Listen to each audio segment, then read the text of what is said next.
दोस्तों, हम आज के इस इंपॉर्टेंट वीडियो को शुरू करें उससे पहले आप भारतीय डीआरडीओ के लिए कमेंट बॉक्स में जय हिंद जरूर लिखिएगा। बड़ी खबर ये है कि डीआरडीओ ने 2 ऐसी टेक्नोलॉजीज बना करके तैयार कर ली हैं जिससे आने वाले समय में भारत की डिफेंस इंडस्ट्री नेक्स्ट लेवल पर चली जाएगी। जिसमें पहली टेक्नोलॉजी है QMF। जहां किसी भी हथियार के अंदर अगर QMF टेक्नोलॉजी का इस्तेमाल कर लिया गया तो वो बहुत ही सटीकता के साथ हमला करता है। अभी रूस, फ्रांस, अमेरिका जैसे देश इस टेक्नोलॉजी को विकसित कर पाए हैं, लेकिन अब डीआरडीओ ने भी इसमें सफलता हासिल की है। दूसरी खबर डीआरडीओ की तरफ से ही तैयार किए जा रहे क्वांटम फोटोजेनिक रडार से है, जो कि अब और ज्यादा एक्यूरेसी के साथ हथियारों की डिटेल्स डेटा सेंटर्स तक पहुंचाएगा और दुश्मन का पता लगा पाना और दुश्मन किस हथियार का इस्तेमाल कर रहा है वो सब कुछ आसानी से पता किया जा सकता है। जानते हैं आज की इस वीडियो में दोनों ही इंपॉर्टेंट अपडेट डिटेल्स में। यदि आपको हमारा काम पसंद आए, वीडियो को लाइक, चैनल को सब्सक्राइब जरूर कीजिएगा, क्योंकि आपका ये छोटा सा काम आप तक इस जरूरी और सही खबरें लाने में हमारी बड़ी मदद करता है। जहाँ पहली अपडेट ये है कि भारत के डीआरडीओ की तरफ से हाल ही में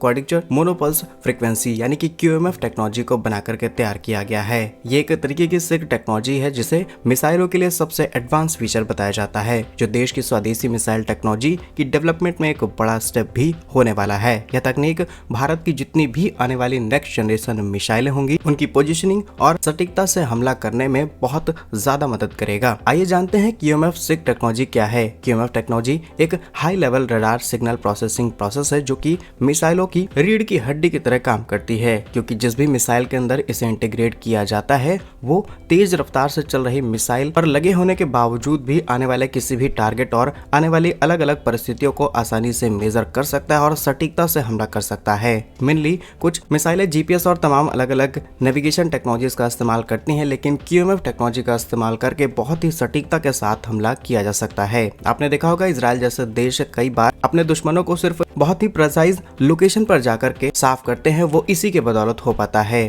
कई बार आपने देखा होगा कि 2 मेन इंपॉर्टेंट बिल्डिंग्स के बीच में एक तीसरी बिल्डिंग मौजूद और वहां पर जाकर के एक मिसाइल ने हमला कर दिया, इसके बावजूद भी अगल बगल की दोनों बिल्डिंगें सेफ हैं। ऐसा इसी टेक्नोलॉजी के दम पर पॉसिबल हो पाया है। इस टेक्नोलॉजी की खासियत ये है कि सम और डिफरेंस का उपयोग करके किसी भी एनवायरनमेंट में काम कर सकती है, फिर चाहे वो वेदरी कंडीशन हो या फिर क्लीन वेदर, वहां इस्तेमाल की जा सकती है। अगर किसी भी ऐसी लोकेशन पर इसका इस्तेमाल किया जा रहा है जहां पर बहुत ज्यादा शोर शराबा है, इसके बावजूद भी ये आसानी से काम करती है। इसी में डुअल चैनल डिटेक्शन और प्रोसेसिंग क्षमता भी है, जो कि अपने पाथ को आसानी से फाइंड करके सही निशाना ढूंढती है। अब QMF टेक्नोलॉजी के फायदे की बात की जाए तो ये डायरेक्शन देने में काफी ज्यादा हेल्प करता है। QMF सिक्र मिसाइलों को टारगेट से मिलाने और लॉक करने की क्षमता को एकदम फिक्स कर देता है। साथ ही इलेक्ट्रॉनिक काउंटर मेजर का मुकाबला कर सकता है, यानी कि दुश्मन अगर आपके लिए इस चीज से निपटने की तैयारी भी कर रहा है तब भी कई बार अपनी जैमिंग टेक्नोलॉजी का इस्तेमाल करते हुए भी हम सही से निशाना लगा सकते हैं। इसके अलावा मल्टी टारगेट ट्रैकिंग भी करता है, यानी कि जिस मिसाइल में इसे इंटीग्रेट किया गया है वो आसानी से लक्ष्यों को टारगेट कर सकती है, उन्हें ट्रैक कर सकती है और सही समय पर सही निशाना लगा सकती है। साथ ही इसके अंदर डॉपलर प्रोसेस यानी कि लक्ष्यों की गति और उनके हिसाब से अपने आप को ढाल लेना और उनके पीछे जाकर के हमला करना, इसकी ये भी एक बड़ी खासियत है। इसके अलावा दुश्मन एडवांस से एडवांस चीजों का इस्तेमाल कर ले, नए नए रडार्स, नए नए फ्रीक्वेंसीज भेज करके इसकी डायरेक्शन को बदलने की कोशिश भी करते हैं, तब भी ये 80 to 90% एफिशिएंसी के साथ काम करता है। अब इस टेक्नोलॉजी को डीआरडीओ की तरफ से तैयार किया जा रहा है और करंट डेवलपमेंट क्या है जरा इस पर नजर डालते हैं। तो भारत के अंदर रिसर्च सेंटर इमारत यानी कि RCI हैदराबाद के अंदर डीआरडीओ की इंपॉर्टेंट लैब है, जहां पर इस टेक्नोलॉजी को डेवलप किया जा रहा है। इस लैब में परमाणु मिसाइल, गाइडेड हथियार और सभी तरीके के एडवांस हथियारों की रिसर्च की जाती है। QMF सिक्र तकनीक भारत को ऑलरेडी कई साल पहले ही मिल गई थी। भारत ने कई देशों के साथ पार्टनरशिप करते हुए इसे तैयार किया था, लेकिन अब हम इसे अपने खुद के दम पर तैयार कर रहे हैं। रिपोर्ट्स ये है कि QMF सिक्र तकनीक भारत की जो पृथ्वी एयर डिफेंस सिस्टम है उसमें पहले से इस्तेमाल हो रही है, जो कि एक तरीके की बैलिस्टिक मिसाइलों की ऊपरी सीमा को आसानी से इंटरसेप्ट करने में हेल्प करती है। और यह तकनीक आने वाले समय में भारत की जितनी भी एडवांस मिसाइलें हैं, फिर चाहे वो हमारी ब्रह्मोस नेक्स्ट जनरेशन हो, अस्त्रा हो या फिर इस लिस्ट में शामिल तमाम मिसाइलें भारत इसी टेक्निक के साथ तैयार करेगा। और ये टेक्नोलॉजी भारत के लिए बेहद खास इसलिए भी है क्योंकि QMF तकनीक की तुलना में अमेरिका, रूस, इजराइल, चीन जैसे देश हैं जो कि इस तरीके की चीजें तैयार कर पाए हैं। और समय रहते अगर भारत ने इसको सक्सेसफुली बना करके तैयार कर लिया तो भारत दुनिया का वो 5वां देश बन जाएगा जो कि इस तरीके की न सिर्फ टेक्नोलॉजीज को तैयार कर चुका है बल्कि स्वदेशी रूप से अपने देश में तैयार करके अपने हथियारों में इस्तेमाल कर रहा है। बाकी इस पर आपकी क्या राय है कमेंट्स में जरूर बताइएगा। दूसरी अपडेट भी डीआरडीओ से सामने निकल के आ रही है, जहां पर डीआरडीओ की तरफ से देश की पहली फोटोनिक रडार टेक्नोलॉजी टेक्नोलॉजी को बना करके तैयार किया जा चुका है। जी हाँ, ये टेक्नोलॉजी अंडर टेस्टिंग या फिर अंडर डेवलपमेंट नहीं है, बल्कि सक्सेसफुली इसे तैयार किया जा चुका है, जो कि advance light base sensing technology और quantum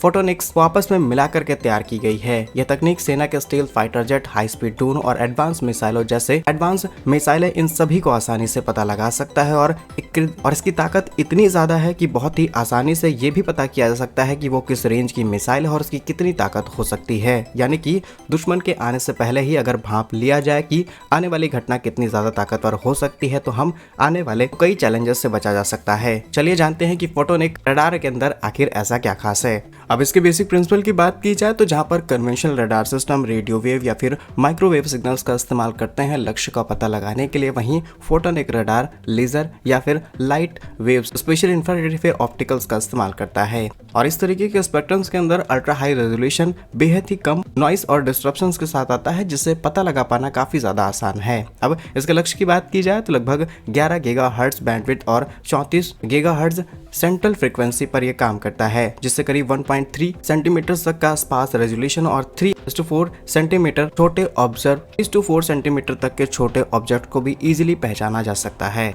stealth port detection radar की बात की जाए तो रडार ऑब्जर्विंग लो ऑब्जर्वेबिलिटी वाली स्टील्थ एयरक्राफ्ट को भी आसानी से एनर्जी सिग्नेचर्स के जरिए छुपा लिया जाता है। बेसिकली ये F-35 जैसे एयरक्राफ्ट के अंदर देखने को मिलता है, बट इसी टेक्नोलॉजी की वजह से F-35 को स्टील्थ कहा जाता है, क्योंकि इन्हें कन्वेंशनल रडार पकड़ नहीं सकता, लेकिन फोटोनिक इन्हें आसानी से पकड़ सकता है। इसके बाद की जाए जैमिंग प्रोडक्शन की, तो ऑप्टिकल फ्रीक्वेंसी और क्वांटम टेक्नोलॉजी के कारण ही इलेक्ट्रॉनिक जैमिंग, जो कि हमारा सामने वाला देश इस्तेमाल करने वाला है या फिर सामने वाला दुश्मन इस्तेमाल करेगा, उसको आसानी से बेअसर किया जा सकता है। ये जहां पर ये large fast data processing photonic integrated circuit इस्तेमाल करता है, जो कि कन्वेंशनल रडार्स के कंपैरिजन में बहुत ही ज्यादा हल्का, कॉम्पैक्ट और फास्ट है। अब इसके इस्तेमाल की बात की जाए तो मिलिट्री एप्लीकेशंस में डेफिनेटली इसका जम करके इस्तेमाल होने वाला है, स्पेशली Su-30, MKI, राफेल, तेजस जैसे लड़ाकू विमान जो हम तैयार कर रहे हैं, इन सभी एयरक्राफ्ट के अंदर इसका इस्तेमाल जम करके होने वाला है, जिसमें हम आने वाले समय में अपने बेसिक टू बेसिक एयरक्राफ्ट के साथ साथ एडवांस एयरक्राफ्ट को भी स्टील्थ टेक्नोलॉजी प्रोवाइड कर पाए, या फिर उसके अंदर वो सारे फीचर्स होने चाहिए ताकि जब भी वो युद्ध के मैदान में उतरे तो सामने वाले की सारी गतिविधियों पर नजर रखी जा सके। इसके अलावा आकाश तीर एयर डिफेंस सिस्टम इस्तेमाल की बातचीत चल रही है, क्योंकि इसके अंदर high value target protection, mobile platform, satellite trekking सब कुछ दिया जाएगा। जनरल यूज की बात की जाए तो इसका इस्तेमाल करते हुए ड्रोन ट्रैकिंग, मौसम विज्ञान, space mission, health care, non invasive treatment के अंदर भी किया जाएगा। लेकिन ये काम भारत के लिए आसान नहीं होने वाला है, क्योंकि फोटोनिक सर्किट्स को तैयार करने के लिए जो रॉ मटेरियल चाहिए, स्पेशली फोसाइड और सिलिकॉन फोटोनिक जैसी सामग्री हमें चाइना, अमेरिका से ही इंपोर्ट करनी पड़ेगी, और अगर ये सप्लाई चेन कंट्रोल करते हैं तो डेफिनेटली हम इसके प्रोडक्शन को बड़े स्केल पर नहीं कर पाएंगे। अब देखते हैं इसका समाधान भारत किस तरीके से निकालता है। बाकी क्या कुछ कहना है आपका इस खबर पर, कमेंट्स अपने आप जरूर दीजिएगा। भारत के ऐसे ही वीडियोस पाने के लिए वीडियो को लाइक, चैनल को सब्सक्राइब जरूर कीजिए। वंदे मातरम, भारत माता की जय।